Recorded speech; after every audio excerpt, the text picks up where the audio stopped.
Welcome to doctor NYR YouTube channel. आज का जो टॉपिक है वो है फ्रूट, और फ्रूट के साथ साथ हम देखेंगे वायबिलिटी ऑफ सीड्स का मतलब क्या होता है। Please take a screenshot. सबसे पहले हम देखेंगे फ्रूट क्या होता है। ये जो फ्रूट जो होता है, ये जब ओव्यूलस जो होते हैं, ये ओरी में प्रेजेंट होते हैं ओव्यूलस। तो ये क्या होता है, ओव्यूलस जब मैच्योर हो जाते हैं तो वो सीड बनाते हैं।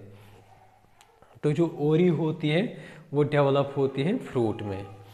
तो ये जो ट्रांसफॉर्मेशन होती है, मतलब ओव्यूलस इनटू सीड एंड ओरी इनटू फ्रूट, ये क्या होता है, ये साइमल्टेनियसली हो जाता है। मतलब एक फ्लावर में, एक प्लांट में जो होता है ये चीज़ें, ओव्यूलस को सीड में तब्दील हो जाता है, और ओरी जो होती है वो फ्रूट में ट्रांसफॉर्म हो जाता है। तो ये जो दोनों चीज़ें जो होती है ना, ये साइमल्टेनियसली होती है।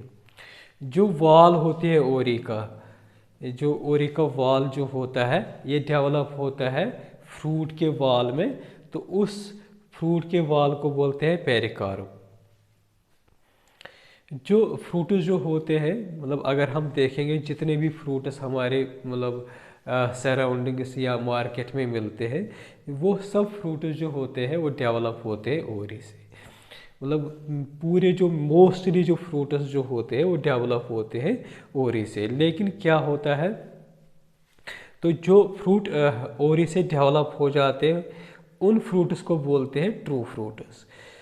तो अगर हम देखेंगे ट्रू फ्रूट्स में कौन कौन आता है, मैंगो आता है, बनाना आता है, जो टमाटो होते हैं जिसको हम सब्ज़ी के मतलब यूज़ करते हैं एज ए वेजिटेबल, तो वो भी एक ट्रू फ्रूट होता है। लेकिन इसके साथ साथ क्या होता है, कुछ ऐसे फ्रूट्स जो होते हैं जिसमें क्या होता है, जो ओरी जो होती है उसके साथ साथ क्या होता है, थैलेमस भी फ्रूट बनाता है। अब ये थैलेमस क्या होता है, जब हम फ्लावर की का स्ट्रक्चर देखते हैं, ये ओरी होती है ऐसे, यहाँ पे क्या होता है, ये पेटल्स अगर होंगे ये वाले, ये सेपलस होते हैं।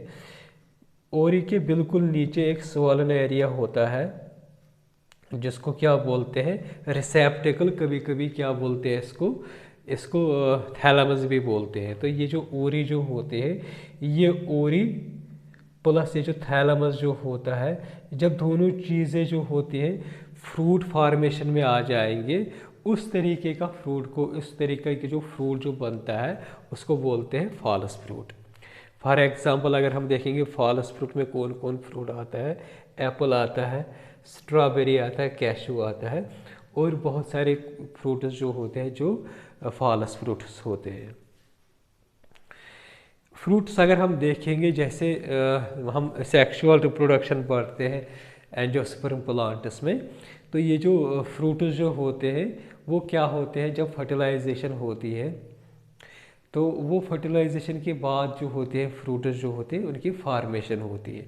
लेकिन कभी कभी क्या होते हैं, कुछ फ्रूट्स जो होते हैं फर्टिलाइजेशन से पहले ही डेवलप हो जाते हैं, तो उस तरीके के फ्रूट्स को बोलते हैं पार्थेनोकार्पिक फ्रूट्स। फॉर एग्जांपल अगर हम देखेंगे बनाना, बनाना जो होता है पार्थेनोकार्पिक फ्रूट होता है। लेकिन बनाना जो होता है ये ट्रू फ्रूट में भी आता है। तो ये क्या होता है, बनाना फर्टिलाइजेशन से पहले ही डेवलप हो जाता है। तो इस तरीके का जो फ्रूट जो होता है उसको बोलते हैं पार्थेनोकार्पिक फ्रूट। और जिस प्रोसेस से पार्थेनोकार्पिक फ्रूट जो बनता है उस प्रोसेस को बोलते हैं पार्थेनोकार्पिक। ये जो पार्थेनोकार्पिक जो होती है, हम इसको इंड्यूस भी कर सकते हैं, मतलब पार्थेनोकार्पिक हम इंड्यूस भी कर सकते हैं डिफरेंट हार्मोनों से। मतलब एक हार्मोन जो होता है प्लांट ग्रोथ हार्मोन एक्सन, अगर हम उसका इस्तेमाल कर सकते हैं, उससे क्या होता है, जो फ्रूट्स जो होते हैं वो पार्थेनोकार्पिक फ्रूट्स बन जाते हैं। दूसरा जो इस फ्रूट के साथ साथ लास्ट वीडियो मैंने पढ़ाया था सीड के बारे में, उसमें से सीड का जो एक छोटा सा सब टॉपिक रह गया था, वो आज इसको आज डिस्कस करेंगे। वो होता है वायबिलिटी ऑफ सीड। वायबिलिटी का मतलब क्या होता है, जैसे हम सीड्स घर में रखते हैं तो वो सीड्स जो होते हैं कितनी देर तक, कितने साल तक वो सरवाइव कर सकते हैं, फिर वो नया प्लांट बनाएंगे। तो उस प्रोसेस, उस चीज़ को बोलते हैं वायबिलिटी। तो ये जो फ्रूट्स जो होते हैं, ये जो सीड्स जो होते हैं, मेनली ये क्या होता है, इनमें सफिशेंट फूड मटेरियल होता है। तो ये जो फूड मटेरियल जो होता है इनमें सीड्स में, वो किसके लिए होता है, यंग सीडलिंग जो होता है उसके लिए। जब तक यंग सीडलिंग जो होता है फोटोसिंथेसिस खुद ना करे, तब तक वो जो होता है सीड का जो रिजर्व मटेरियल जो होता है वो यूज़ कर देता है। जैसे हमने पढ़ा था सीड कोट जो होता है, अगर हम इसमें देखेंगे जो आउटर लेयर जो होता है उसको सीड का, उसको बोलते हैं सीड कोट।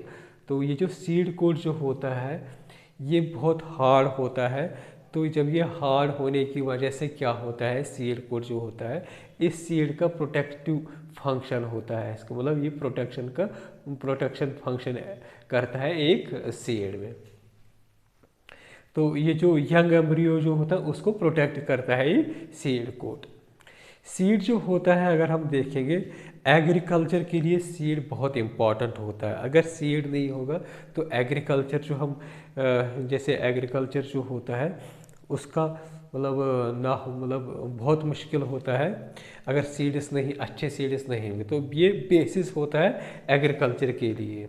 जो वायबिलिटी होते हैं, जैसे मैंने देखा है कि सीड कितने साल तक, कितने महीने तक, कितने टाइम तक लाइव रहेगा, तो उसकी जो वायबिलिटी जो होती है डिफरेंट सीड्स की वो वेरी होती है।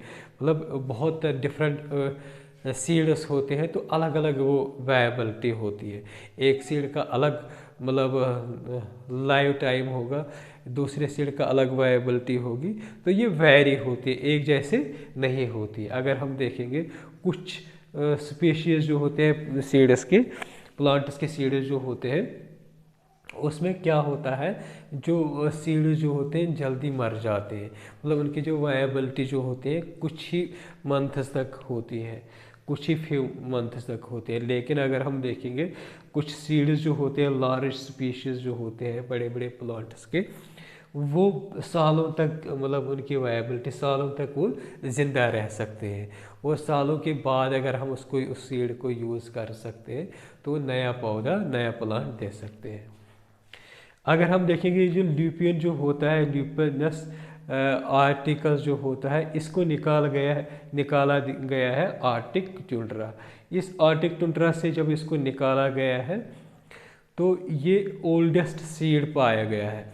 मतलब ये जो आर्टिक टुंड्रा से इसको जब निकाला गया है तो ये पाया गया कि जो सीड था 10,000 साल तक, जो 10,000 साल के बाद जब उसको लगाया गया तो 10,000 साल के बाद ये जर्मिनेट हुआ है। जर्मिनेट के बाद ये फ्लावरिंग किया है।